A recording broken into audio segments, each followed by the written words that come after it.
ব্রাজিলকে বিদায় করে প্রথমবারের মতো বিশ্বকাপের কোয়ার্টার ফাইনালে উঠে যখন উঠছিল নরওয়ে, ঠিক তখনই দলটিতে হানা দিল এক বড় দুশ্চিন্তা। ইংল্যান্ডের বিরুদ্ধে শেষ 8-এর মহা গুরুত্বপূর্ণ লড়াইয়ের আগে নরওয়ে স্কোয়াডের একাধিক ফুটবলার ও কোচিং স্টাফ মারাত্মক অসুস্থ হয়ে পড়েছেন। দলের ভেতরে ভাইরাসের সংক্রমণ পরিস্থিতি এমন এক পর্যায়ে পৌঁছেছে যে নরওয়ের মেডিকেল টিম ও দলীয় চিকিৎসককে এখন খুব ব্যস্ত সময় পার করতে হচ্ছে। খোদ দলের এক সিনিয়র ফুটবলার এই উদ্বেগের খবরটি নিশ্চিত করেছেন। আগামী শনিবার মায়ামির মাঠে সেমিফাইনালে ওঠার লড়াইয়ে ইংল্যান্ডের মুখোমুখি হবে নরওয়ে।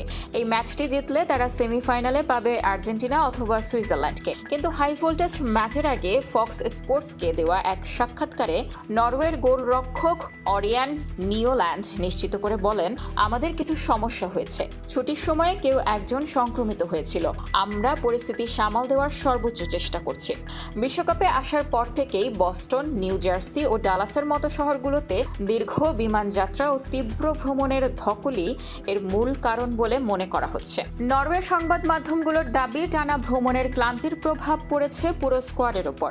ইতিমধ্যে ক্রিস্টাল প্যালেসের ফরওয়ার্ড জর্গেন স্ট্র্যান্ড লারসেন জ্বরের কারণে টুর্নামেন্টের শুরু থেকেই ভুগেছেন।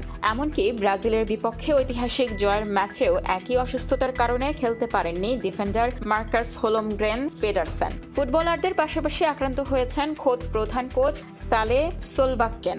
সংবাদ সম্মেলনে তাকে বেশ অসুস্থ অবস্থায় দেখা গেছে। অবশ্য কোচ সোলবাক্কেন পরিস্থিতিকে খুব বেশি গুরুতর মনে করছেন না। তার মতে 50 জনের বিশাল বহরে দীর্ঘ বিমান যাত্রা ও ড্রেসিং রুমের এসি কন্ডিশনের কারণে কাশি বা গলার সমস্যা হওয়াটা স্বাভাবিক। শঙ্কার মেঘ কাটিয়ে শনিবার আর্লিং হাল্যান্ডরা কি থ্রি লায়ন্সদের বিরুদ্ধে পূর্ণ ফিট দল নিয়ে মাঠে নামতে পারবে?